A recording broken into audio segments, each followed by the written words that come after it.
मित्रांनो, कष्ट आणि धाडस केल्याशिवाय स्वप्न पूर्ण होत नाहीत म्हणतात. आकाश वागे या तरुणाने सुरू केलेल्या व्यवसायाबद्दलची कहाणी ऐकूया.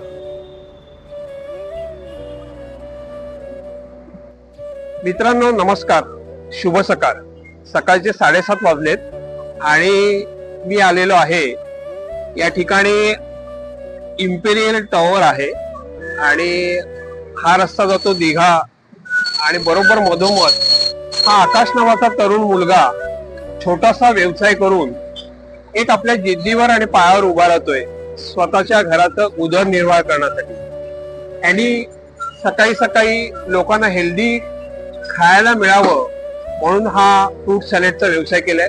आपण त्याच्याशी बातचीत करूया. नमस्कार आकाश,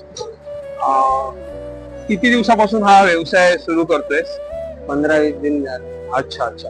आणि का हा व्यवसाय करावासा का वाटला तुला? म्हणजे घरातलं आणि काय करतो तू सध्या? आता काय नाही, सकाळी स्टॉल लावतो. अच्छा. किती वाजता लावतो मग स्टॉल?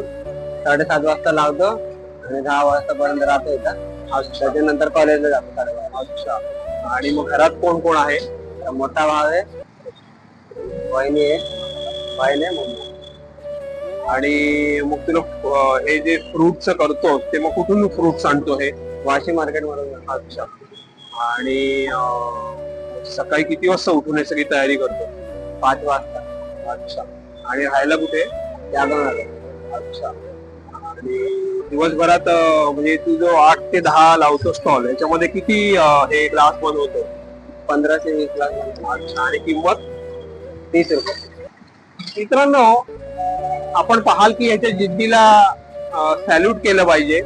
स्वतः हा 12वी शिकतोय आणि सकाळी 5 वाजता उठून ह्या सगळ्या फ्रूटची सॅलेडची ग्लासची तयारी करतो. जवळपास 30 ग्लास तयार करतो हा.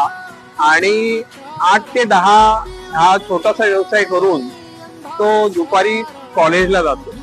अशा ह्या मुलांसाठी आपण नक्कीच लाईक केलं पाहिजे की घरातला उदरनिर्वाह करण्यासाठी हा छोटासा व्यवसाय करतो. हे हेल्दी खाणं आहे आणि इथे जवळपास आपण पाहिलं तर खूप ऑफिसेस आहेत आणि बरोबर मधोमध हा दिघा आणि ऐरोली सिग्नलच्या मधोमध हा स्टॉल यांनी लावलेला आहे.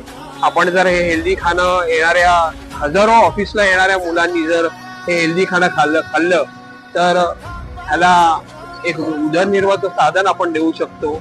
आणि ह्या माध्यमातून आपण देखील ह्याच्या जिद्दीला प्रोत्साहन देऊ शकतो.